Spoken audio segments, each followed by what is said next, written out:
Live Maharashtra digital news, हक्कासाठी लढणाऱ्यांचा बुलंद आवाज।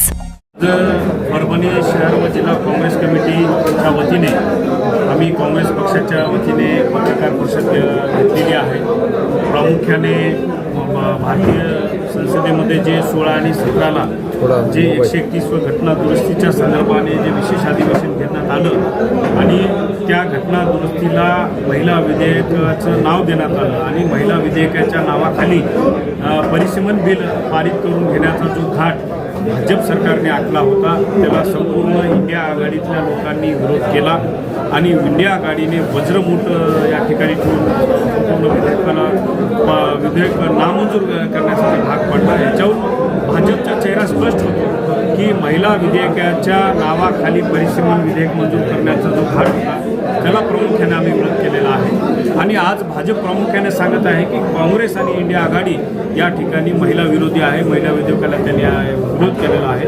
खरं तर सप्टेंबर 2023 मध्येच तेव्हा महिला विधेयक संसदेच्या दोन्ही सभागृहात पारित झालेलं होतं, त्याचं राज्यपत्र पण निघालेलं होतं। खरं तर त्यांना संधी होती की 2024च्या लोकसभाच्या सार्वत्रिक निवडणुकीमध्ये आणि अनेक राज्यामध्ये ज्या विधानसभा निवडणुका झाल्या त्यामध्ये महिला विधेयकाला लागू करण्याचा 33% आरक्षण असेल, पण त्यांनी लागू न करता आणि आमची काँग्रेसची अशी मागणी होती की तुम्हाला जर लागू करायचं असेल तर या 543 जागेमध्येच महिला विधेयक त्या दिवशीच आपण मंजूर करूया अशी राहुल गांधीची भूमिका होती, पण भाजपला ते करायचं नव्हतं। परिसीमन डिमिलिटेशन बिल मंजूर करून घ्यायचं होतं। खरं तर डिमिलिटेशन मंजूर करून घेत असताना त्या ठिकाणी अद्यापपर्यंत भारतीय जी जनगणना आहे ती जनगणनेचं काम पूर्ण झालेलं नाही आहे। जनगणनेचा डाटा समोर न येता परिसीमन बिल मंजूर करणं हे चुकीचं होतं आणि त्या गोष्टीला काँग्रेसचा विरोध होता। त्याचबरोबर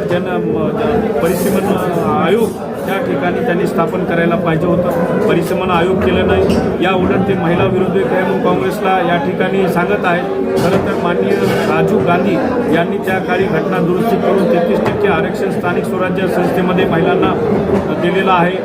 30% शासकीय नोकरीमध्ये जागा काँग्रेसच्या काळात झालेल्या आहेत। काँग्रेसने अनेक त्या ठिकाणी मुख्यमंत्री राष्ट्रपतीसुद्धा भारताच्या याला काँग्रेसने त्या ठिकाणी दिलेला आहे। त्यामुळं काँग्रेस महिला विरोधिक आहे असं जे भाजप सरकार या ठिकाणी म्हणत आहे ते अत्यंत चुकीचं आहे। त्यांना कोणताही नैतिक अधिकार या ठिकाणी उरत नाही आहे की काँग्रेस महिला विधेयक विरोधी आहे।